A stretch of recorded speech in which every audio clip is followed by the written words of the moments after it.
BDD news కి స్వాగతం. ముందుగా ముఖ్యాంశాలు.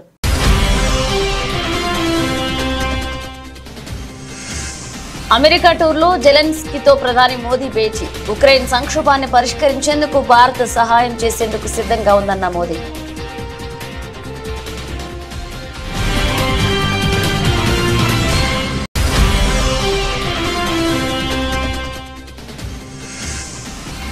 వైద్య ఆరోగ్య పౌర సరఫరాల శాఖ అధికారులతో సీఎం రేవంత్ రెడ్డి సమీక్ష.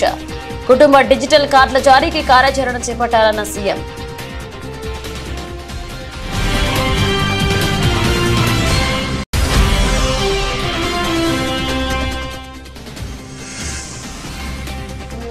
సినిమా ఇండస్ట్రీకి వార్నింగ్ ఇచ్చిన AP deputy CM Pawan Kalyan. ఇష్టం వచ్చినట్లు మాట్లాడితే ఊరుకోమని హెచ్చరిక.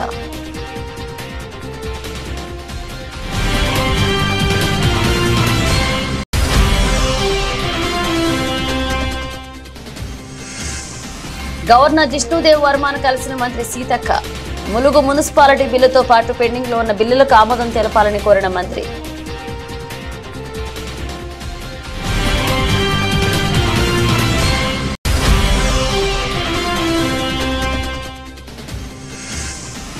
ప్రతిష్టాత్మక చెస్ ఒలింపియాడ్ లో భారత్ విజయం. ఓపెన్, మహిళల విభాగాల్లో స్వర్ణాలు కైవసం చేసుకున్న భారత్.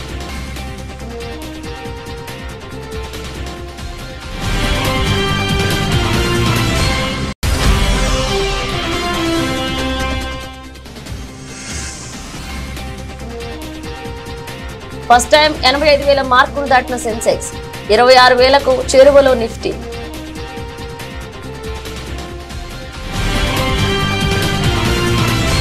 అమెరికా పర్యటనలో ఉన్న ప్రధాని నరేంద్ర మోదీ న్యూయార్క్ లోని ఉక్రెయిన్ అధ్యక్షుడు వోల్డోమిర్ జెలెన్స్కీని కలిశారు.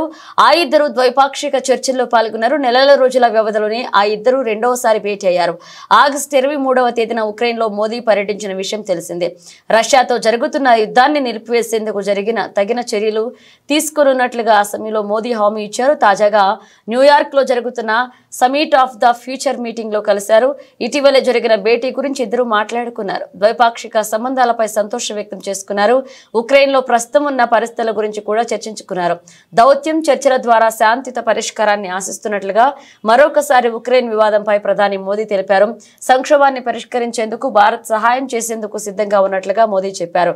గడిచిన 3 నెలల్లో మోదీ జెలెన్స్కీ కలుసుకోవడం ఇది 3వసారి. రాష్ట్రంలో ప్రతి కుటుంబానికి ఫ్యామిలీ డిజిటల్ కార్డు ఇవ్వాలని యోచిస్తున్న రాష్ట్ర ప్రభుత్వం దీని ద్వారానే రేషన్, ఆరోగ్య, ఇతర సంక్షేమ పథకాలన్నింటినీ అందించాలని భావిస్తుంది. ఈ అంశంపై ముఖ్యమంత్రి రేవంత్ రెడ్డి తన నివాసంలో వైద్య ఆరోగ్య పౌర సరఫరాల శాఖ అధికారులతో సమీక్ష నిర్వహించారు. కుటుంబాల సమగ్ర వివరాల నమోదుతో ఇప్పటికే రాజస్థాన్, హర్యానా, కర్ణాటక రాష్ట్రాలు డిజిటల్ కార్డులు ఇచ్చినందున వాటిపై అధ్యయనం చేయాలని అధికారులను ఆదేశించారు. వాటితో కలుగుతున్న ప్రయోజనాలు, ఇబ్బందులను తెలుసుకుని సమగ్ర నివేదిక రూపొందించాలన్నారు. అనంతరం రాష్ట్రంలోని ప్రతి శాసనసభ నియోజకవర్గ పరిధిలో ఒక పట్టణ, ఒక గ్రామీణ ప్రాంతాన్ని ఎంపిక చేసుకుని పైలట్ ప్రాజెక్టు కింద ఈ ఫ్యామిలీ డిజిటల్ కార్డుల కార్యాచరణ ప్రారంభించాలన్నారు. అర్హులందరికీ సంక్షేమ పథకాలు అందేలాగా ఫ్యామిలీ డిజిటల్ కార్డులు ఉండాలని, ఈ కార్డులతో లబ్ధిదారులు రాష్ట్రంలో ఎక్కడైనా రేషన్, ఆరోగ్య సేవలు పొందేలాగా ఉండాలని అన్నారు.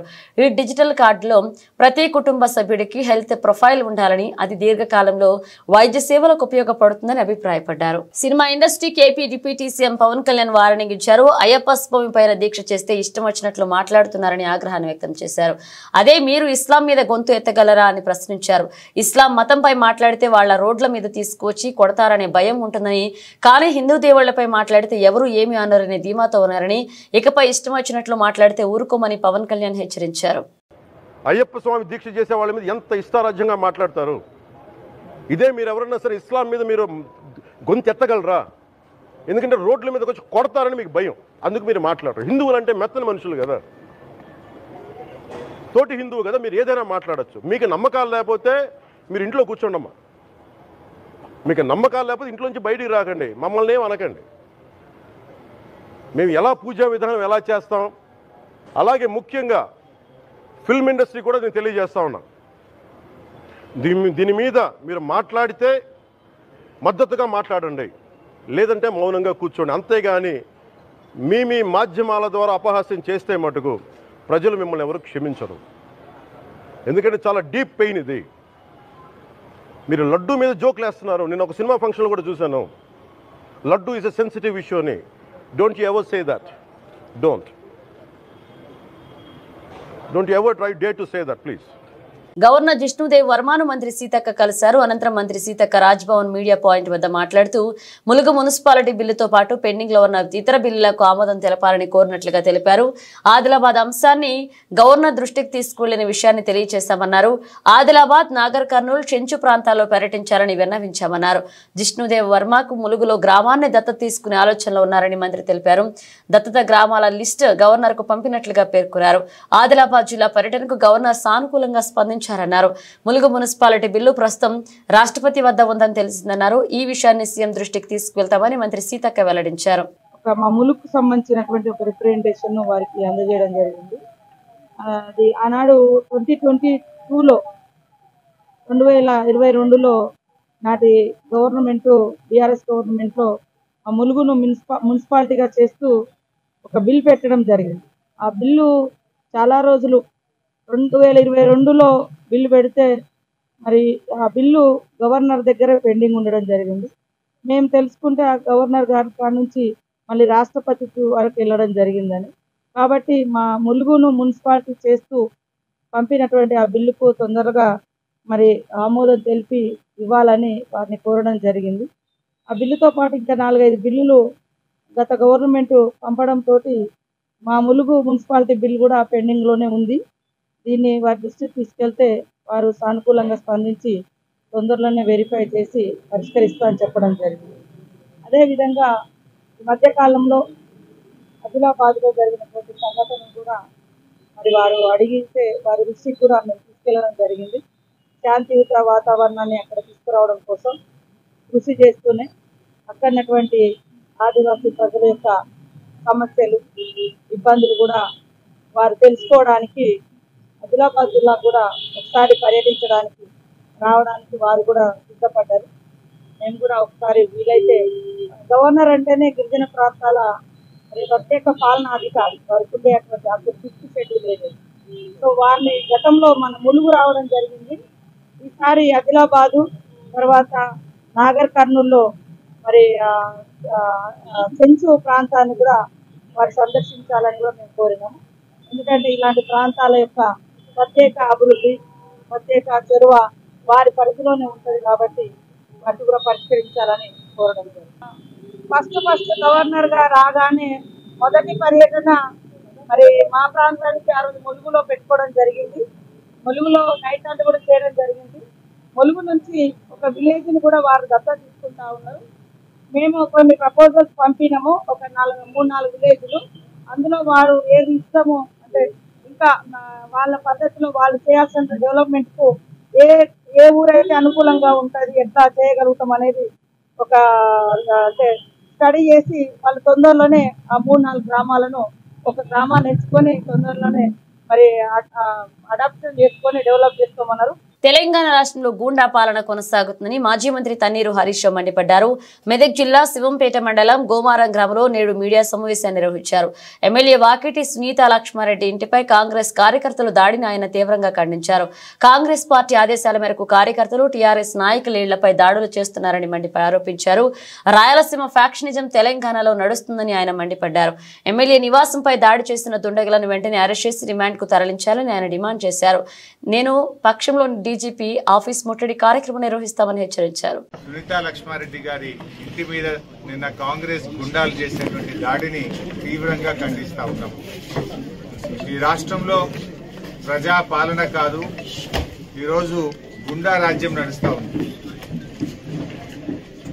ప్రజల యొక్క హక్కులు పూర్తిగా కాలరాయబడ్డాయి. మొన్న సిద్దిపేటలో నా కార్యాలయం మీద దాడి కావచ్చు, నిన్న హైదరాబాద్ లో కౌశిక్ రెడ్డి గారి ఇంటి మీద దాడి కావచ్చు, రాత్రి సునీత లక్ష్మారెడ్డి గారి ఇంటి పైన దాడి కావచ్చు. అంటే ఒక గుండా రాజ్యం తలపించే విధంగా పాలన కొనసాగుతా ఉంది. తెలంగాణకున్న మంచి పేరు మంట కలిపి ఇలా బీహార్ లాగా ఒక రాయలసీమ ఫ్రాక్షనిజం లాగా ఈ రాష్ట్రాన్ని రేవంత్ రెడ్డి గారు నడుపుతా ఉన్నారు. నిన్న సునీత లక్ష్మారెడ్డి గారి మీద జరిగిన దాడి అది కాంగ్రెస్ నాయకత్వ ప్రోత్సాహంతో జరిగిన దాడి. ఈ నియోజకవర్గ కాంగ్రెస్ నాయకులు కావచ్చు, రేవంత్ రెడ్డి గారు మాట్లాడే మాటలు, ఆయన రెచ్చగొట్టే విధానాల వల్ల జరిగినటువంటి దాడిగానే బీఆర్ఎస్ పార్టీ చూస్తుంది. ఇంట్లో నిన్న ఎమ్మెల్యే గారు లేరు.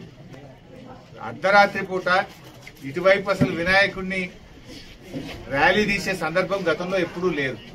ఉద్దేశపూర్వకంగా దాడి చేయాలనేటువంటి సంకల్పంతోనే వాళ్ళు ఇటువైపు ర్యాలీని తీసుకొచ్చి మరి ఇంటి మీద పటాకులు కాల్చడము, ఇంట్లోకి పటాకాయల్ని విసిరేయడము, ఇంట్లో చొరబడి ఇంట్లో ఉన్న పిల్లల మీద దాడి చేయడం జరిగింది. రైట్స్ కమిషన్ పోతాం, నేషనల్ హ్యూమన్ రైట్స్ కమిషన్ కూడా ఫిర్యాదు చేస్తాం, అవసరమైతే కోర్టు మెట్లెక్కుతాం తప్ప వీళ్ళకి శిక్ష పడేదాకా కూడా వదిలిపెట్టాం. ఇప్పటికే ప్రజలు అసహించుకుంటున్నారు. ఇదేం ప్రజాపాలన, ఇది ప్రజాపాలన కాదు, ఇదంతా కూడా పోలీసు రాజ్యంగా మారిపోయింది, గుండాల రాజ్యంగా మారిపోయింది. దీన్ని చాలా తీవ్రంగా ఖండిస్తా ఉన్నాం. మా ఓపిక కూడా ఒక హద్దు ఉంటుంది. మరి లేదంటే రేపు ఏం జరుగుతుంది? రాయలసీమ తరహా ఫ్రాక్షన్ రాజకీయాలు తెలంగాణలో మొదలవుతాయి. ఏదో కష్టపడి పోరాడి తెచ్చుకున్న తెలంగాణ, ఉద్యమాలు చేసి తెచ్చుకున్న తెలంగాణ, అభివృద్ధిలో దేశానికి ఆదర్శంగా తయారు చేసుకున్న తెలంగాణ, దీన్ని కాపాడుకోవాలనేటువంటి ప్రేమ మాకుంటది. తెలంగాణతో మాది పేగుబంధం, తెలంగాణ ప్రజలతో మాది పేగుబంధం. మీరేదో అదృష్టం కొద్ది ముఖ్యమంత్రి అయింది, కానీ ఈ తెలంగాణ పరపతిని పేరును దెబ్బతీయకండి.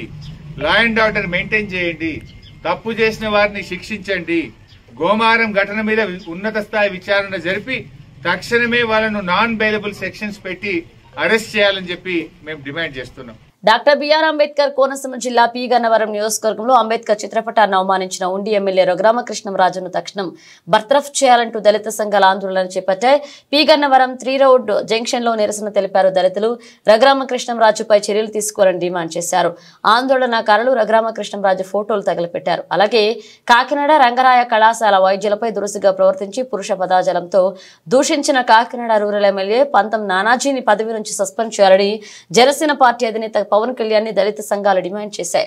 తక్షణమే కేసు నమోదు చేసి చట్ట ప్రకారం చర్యలు తీసుకోవాలని P Gannavaram MRO sub inspector కు దళిత సంఘాలు వినతి పత్రం అందజేశారు. బాబాసాహెబ్ అంబేద్కర్ గారు రాసినటువంటి రాజ్యాంగం ద్వారాగానే ఈవేళ ప్రభుత్వ పాలనలు జరుగుతున్నాయి, ఈవేళ చట్టాలు జరుగుతున్నాయి, ఈవేళ శాసనసభ అవని పార్లమెంట్లో అవని ఇవన్నీ కూడా బాబాసాహెబ్ అంబేద్కర్ గారి యొక్క రాసిన రాజ్యాంగ భిక్షతో నడుస్తుంటుంటే అదే యొక్క రాజ్యాంగం ద్వారాగా మరి ఈరోజు ఎమ్మెల్యే పదవికి వచ్చినటువంటి వ్యక్తి మరి ఆయన మీద ఎంత దురుద్దేశమైనటువంటి దుర్మార్గమైనటువంటి ఆలోచన మరి రఘురామకృష్ణరాజుకు ఉన్నదంటే మీరు అందరికీ చూశారు. మరి అతను చాలా దుర్మార్గంగానో ఏదో చేతకానిలాగానో కుర్రవాడిలాగానో ఒక చట్టసభలోకి వెళ్ళేటువంటి వ్యక్తిలాగా ప్రవర్తించలేదు, ఏదో రౌడీ లాగానే ఒక వీధి రౌడీ లాగా ప్రవర్తించిన వ్యక్తి. మరి ఆయన ఈ యొక్క భారతదేశంలో పుట్టి మరి రిజర్వ్ బ్యాంక్ ఎకరాన్ని పెట్టినటువంటి దొంగ, అలాగే కాకోకుండా చాలా వ్యభిచారి కూడా అతను. అలాంటి వ్యక్తి బాబాసాహెబ్ అంబేద్కర్ గారిని ముట్టుకోవడానికే అర్హత లేని వ్యక్తి. ఈవేళ ఆయన అసెంబ్లీకి వెళ్ళలేని వ్యక్తి. కానీ పరిస్థితులు చాలా ఎట్లా తయారయ్యాయి అంటే దుర్మార్గంలో రాజ్యాన్ని వెళ్తున్నట్టుగా కలియుగం అనేది వస్తుంది. అలాంటి పరిస్థితుల్లో ఇతను మరి వాళ్ళ శాసనసభకి ఎంపికయ్యాడు. అలాంటి వ్యక్తిని మరి ఇప్పుడు ఉన్నటువంటి చంద్రబాబు నాయుడు గారు ఏంటంటే ఎక్కడో ఆదిమూలరావు గారిని ఏదో చిన్న విషయంలోనే పార్టీ నుంచి సస్పెండ్ చేయడం జరిగినది.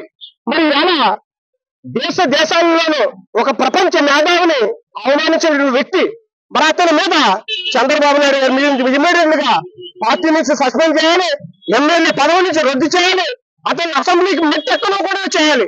చేసిన రోజునే ఇవాళ అంబేద్కర్ గారికి నిజమైనటువంటి ఘనమైనటువంటి నివాళులిచ్చారని మనం అనుకుంటాం. స్వచ్ఛ భారత్ స్వచ్ఛ తెలంగాణ కార్యక్రమంలో భాగంగా పరిసరాలను పరిశుభ్రంగా ఉంచుకోవడంలో ప్రజల క్రియాశీలకంగా భాగస్వాములు కావాలని మంత్రి పొన్నం ప్రభాకర్ కోరారు. సిద్దిపేట జిల్లా హుస్నాబాద్ ఎల్లమ్మ చెరువు కట్ట వద్ద గణేష్ నిమజ్జన వ్యర్థాలను మున్సిపల్ అధికారులతో కలిసి తొలగించారు. గణేష్ నవరాత్రి ఉత్సవాలను రాష్ట్ర వ్యాప్తంగా భక్తి శ్రద్ధలతో జరుపుకున్నామని, ఆ ఉత్సవాల నిమజ్జనం చేయడంతోనే ముగియలేదన్నారు. గణేష్ విగ్రహాలను ఏ జలాశయాలు చెరువులోని వ్యర్థాలను మనం అక్కడి నుంచి తొలగించినప్పుడే గణేష్ ఉత్సవాలు పరిపూర్ణం అవుతాయన్నారు.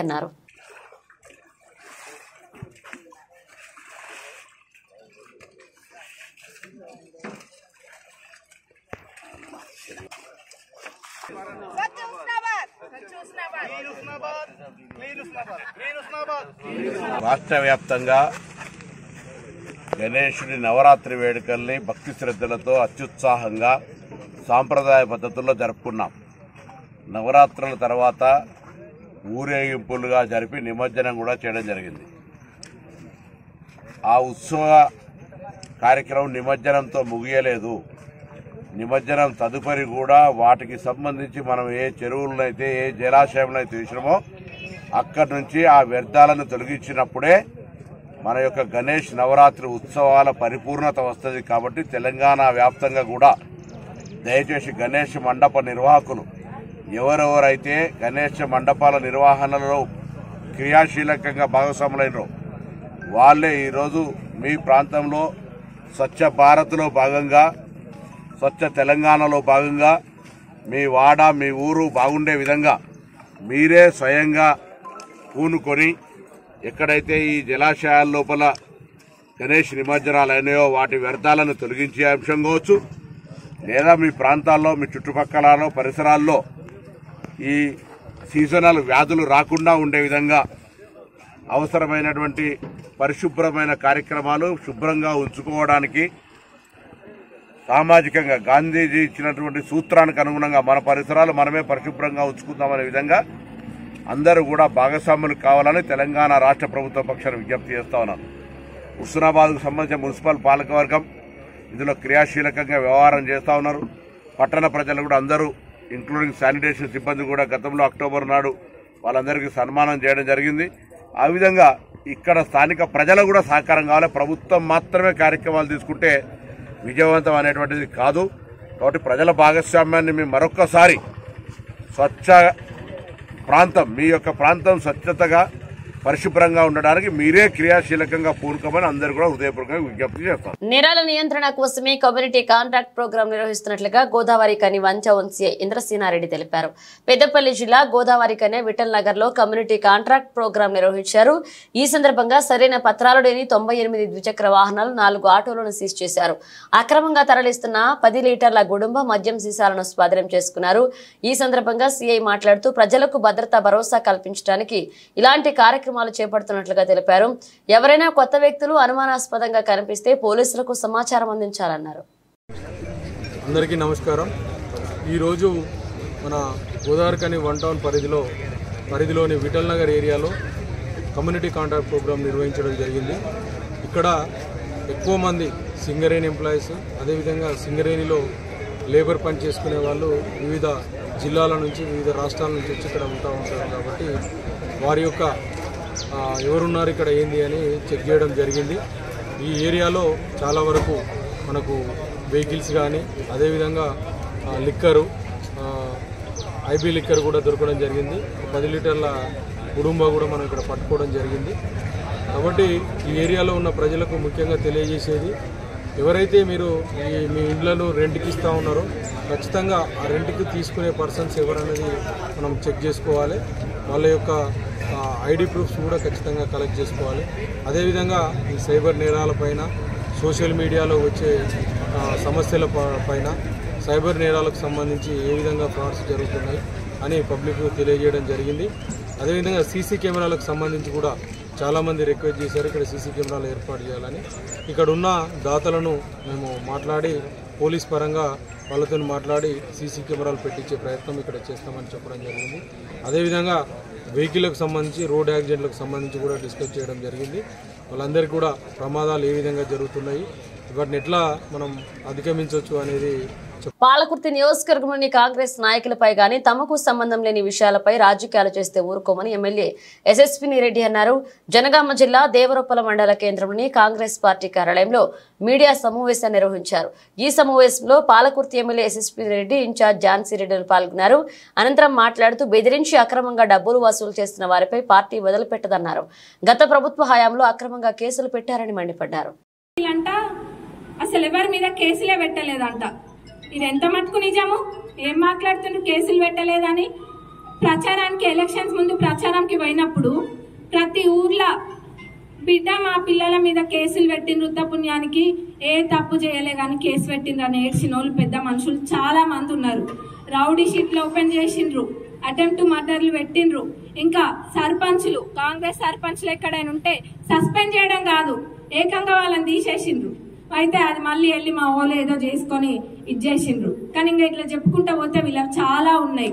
మళ్ళా మాటలు ఏం చెప్తుండ్రు వీళ్ళు, మేము ఒక్క కేసు పెట్టలేదు, ఏం చేయలేదని. మేము ఎప్పుడు ఎవరు మా దగ్గరకు వచ్చినా ఒక్కటే మాట చెప్తాము అధికారులకి, ఏది న్యాయంగా ఉంటే అది చెయ్యండి అని చెప్తాము.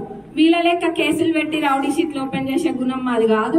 వాళ్ళకు ఉంది, ఆ బుద్ధి ఉంది, ఫస్ట్కి వెళ్ళే ఉంది అనుకోండి. ఆ బుద్ధి పచ్చకామర్లు ఉన్న వాళ్ళకి లోకం అంతా పచ్చగానే కనిపిస్తుంది కాబట్టి వాళ్ళకి అంతా అట్లనే కనిపిస్తుంది. ఎందుకంటే వాళ్ళు గతంలో అట్లా వార్నింగ్లు ఇచ్చి భయపెట్టిండ్రు జనాలను. కాబట్టి మరి ఇప్పుడు చూసినాం చాలా రోజులకి వెళ్ళి చూస్తున్నాం, లేనిపోని ఆరోపణలు చాలా చేస్తుండ్రు.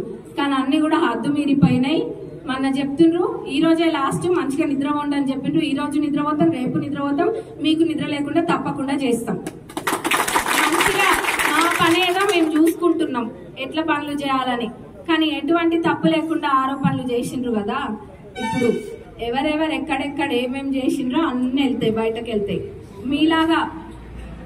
మీలాగా ఆధారాలు లేకుండా ఆరోపణలు చేసే గుణం మాది కాదు. తప్పకుండా ఆధారాలతోటే మేము ముందుకెళ్తాం. అది మా పార్టీ వాళ్ళైనా ఎవరైనా కానీ అది మీరు కూడా చూడొచ్చు.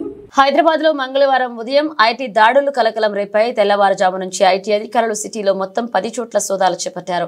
ఓ news channel MD, finance company యాజమాని నివాసంలో అధికారులు తనిఖీలు చేస్తున్నారు. కుకట్పల్లి రెయిన్బో విస్టాల్లో అద్దెకుంటున్న బొల్ల రామకృష్ణ నివాసంలో రైడ్ జరుగుతుంది. బొల్ల రామకృష్ణ ఓ న్యూస్ ఛానల్ కు ఎండీగా వ్యవహరిస్తున్నారు. దీంతో పాటు ఆయనకు ఫైనాన్స్ కంపెనీ కూడా ఉందని సమాచారం. బషీర్బాగ్ లో పైగా ప్లాజాలో ఉన్న ఆయన ఫైనాన్స్ కంపెనీ ఆఫీసులోనూ సోదాలు జరుగుతున్నాయి. సదరు బిల్డింగ్ లోని 2, 3, 4 అంతస్తులోని ఐటీ అధికారులు ఎవరిని అనుమతించడం లేదు. దీంతో పాటు మొత్తంగా 10 చోట్ల అధికారులు సోదాలు చేస్తున్నట్లుగా సమాచారం. విజయవాడ కుమ్మరిపాలెం సెంటర్లో ఉద్రిక్త నెలకొంది. తమపై పోలీసులు లాఠీ చార్జ్ చేయడాన్ని నిరసిస్తూ వరద బాధితులు రోడ్డుపై బైఠాయించి ఆందోళన చేపట్టారు. తమకు న్యాయం చేయాలని నిరసన చేస్తుంటే తమపై లాఠీ చార్జ్ చేయడం దారుణమంటూ బాధితులు వాపోయారు. దగ్గరే ఉండి DCP Ramakrishna, ACP Durgarao, CA ఉమామహేశ్వరతో లాఠీ చార్జ్ చేయించారని బాధితులు ఆరోపించారు. మునిగిపోయి మేము నాన్న ఇదైపోయి సామానులు అన్ని పోయి తిండికి లేక నాన్న ఇబ్బందులు పడుతున్నాం. మాకు నీళ్లు రాలేదని జనాలు చెప్పారండి. మేము ఎలా బతకాలి? అసలు మాకు నీళ్లు లేవు. నీళ్లు రాలేదని చెప్పిన వాళ్ళు ఎవరో తెలియట్లేదు. అందరికీ సామాను పోయి అన్ని పోయి నాన్న బేపచ్చి అయిపోయాం. మేము ఎలాగున్నామో ఎవరు పట్టించుకోరా. ఓట్లు కావాల్సినప్పుడు అందరూ వస్తున్నారు, మా గురించి ఎవరు పట్టించుకోవట్లేదు. మేము ఎలా బతకాలి? ఇప్పుడు రోడ్డు ఎక్కాం మేము అందరినీ. మీరందరూ న్యాయం చేసినట్టుగా చెప్పండి సార్. పొద్దున్న నుండి మేము అన్నంతా తిరిగాము, ఈ రోజంతా తిరిగాము. మీరందరూ న్యాయం చేసినట్టుగా చెయ్యండి అయ్యా. మాకేం కావాలి? ఏం న్యాయం చేస్తారో చెయ్యండి. అన్ని పోయాయండి, బియ్యం, ఎత్తాలు, మంచాలు, నూనె డబ్బాలు, మొత్తం సామాను అంతా తిరిగిపోయాయి. 5,000 మాకేమిస్తా వాళ్ళలేదు. మాకు నీళ్లు రాలేదని చెప్పారండి సార్. మాకేం రాయలేదు, ఎవరికి రాయలేదు. ఎంఏకి రాలేదు ఏంటి అని కూడా మాకు అడిగిన వాళ్ళు లేదు. మా గురించి కార్పొరేటర్ మాట్లాడండి.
ప్రతిష్టాత్మక చెస్ ఒలింపియాడ్ లో భారత్ విజయ పతాకం ఎగరవేస్తుంది. హంగారీ దేశాన మూవల్ అన్న పథకాన్ని స్వగర్వంగా రెపరెపలాడించింది.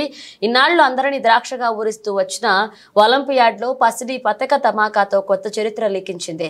ఓపెన్ మహిళల విభాగాల్లో స్వర్ణాలు కైవసం చేసుకుని భారత్ సత్తా చాటింది. ఈ చారిత్రాత్మక విజయంతో మన తెలంగాణకు చెందిన ఇరిగేసి అర్జున్ అద్భుత ప్రదర్శనతో అదరకొట్టారు. దేశానికి పసిడి పతకం అందించడం ఏకైక లక్ష్యంగా పెట్టుకున్న ఈ ఓరుగల్లు ముద్దుబిడ్డ అనుకున్నది సాధించాడు. వరుస విజయాలతో ప్రత్యర్థుల పాలిట సింహ స్వప్నంలా నిలుస్తూ చిరకాల కలను సాకారం చేయడంలో కీలకమయ్యాడు. రౌండ్ కు గెలుపు వాడిని పెంచుకుంటూ పోయిన అర్జున్ వ్యక్తిగత స్వర్ణం సహా టీమ్ ఈవెంట్లో పసిడి కొల్లగొట్టి ఔరా అనిపించాడు.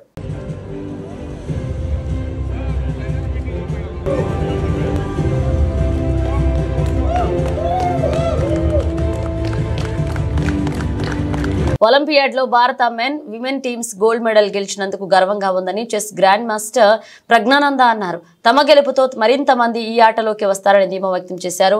కెప్టెన్ శ్రీనాథ్ గుషేష్ అలాగే ప్రజ్ఞ వైశాలికి చెన్నై ఎయిర్పోర్ట్ లో స్వాగతం లభించింది. లెజెండ్ విశ్వనాథన్ ఆనంద్ బుడాపెస్ట్ లో ఉండడం మధురానుభూతి అని, ఆయన ముందే గెలవడం గొప్పగా ఉందని శ్రీనాథ్ పేర్కొన్నారు. I took it as an individual event and in this specific tournament, and I'm very happy with my performance and the team's performance, and the result I think was just proof that we were doing many things right and we were in the right spirit. So I'm really glad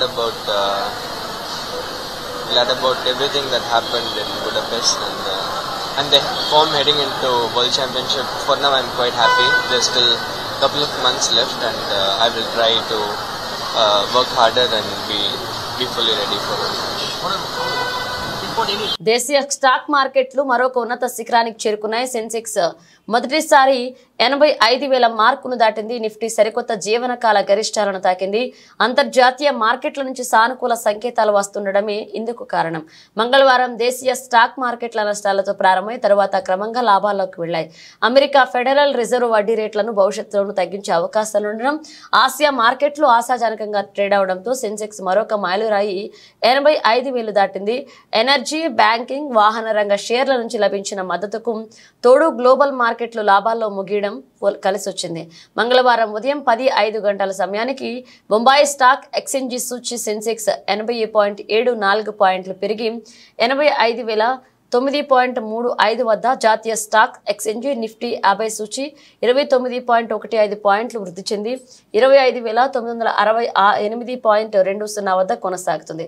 గత సెషన్లో 84,928.61 దగ్గర close అయిన సెన్సెక్స్ ఈ రోజు ప్రారంభంలో దాదాపు 67 పాయింట్ల స్వల్ప నష్టంతో 84,860.73 దగ్గర ఓపెన్ అయింది.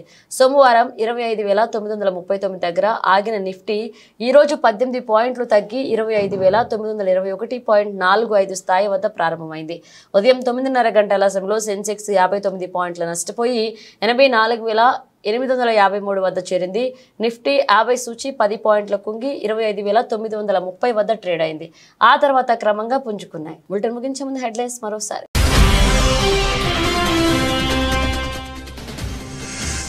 అమెరికా టూర్లో జెలెన్స్కీతో ప్రధాని మోదీ భేటీ. ఉక్రెయిన్ సంక్షోభాన్ని పరిష్కరించేందుకు భారత్ సహాయం చేసేందుకు సిద్ధంగా ఉందన్న మోదీ.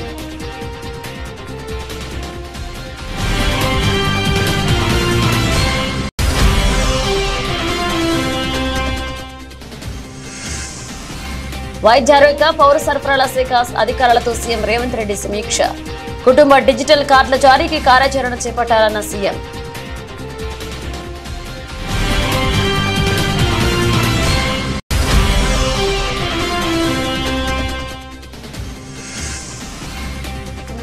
సినిమా ఇండస్ట్రీకి వార్నింగ్ ఇచ్చిన AP deputy CM Pawan Kalyan. ఇష్టం వచ్చినట్లు మాట్లాడితే ఊరుకోమని హెచ్చరిక.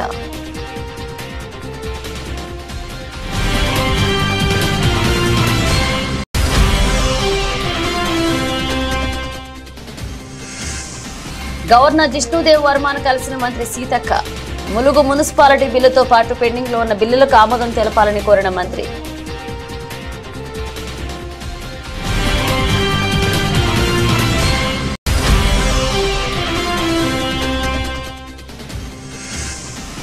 ప్రతిష్టాత్మక చెస్ ఒలింపియాడ్ లో భారత్ విజయం. ఓపెన్, మహిళల విభాగాల్లో స్వర్ణాలు కైవసం చేసుకున్న భారత్.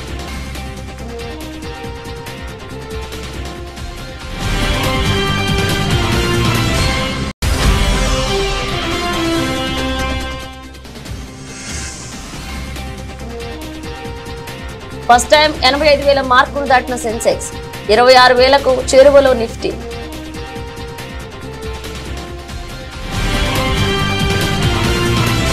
ఇవి బులెటిన్ అప్డేట్స్. మన అప్డేట్స్ తో మళ్ళీ కలుద్దాం.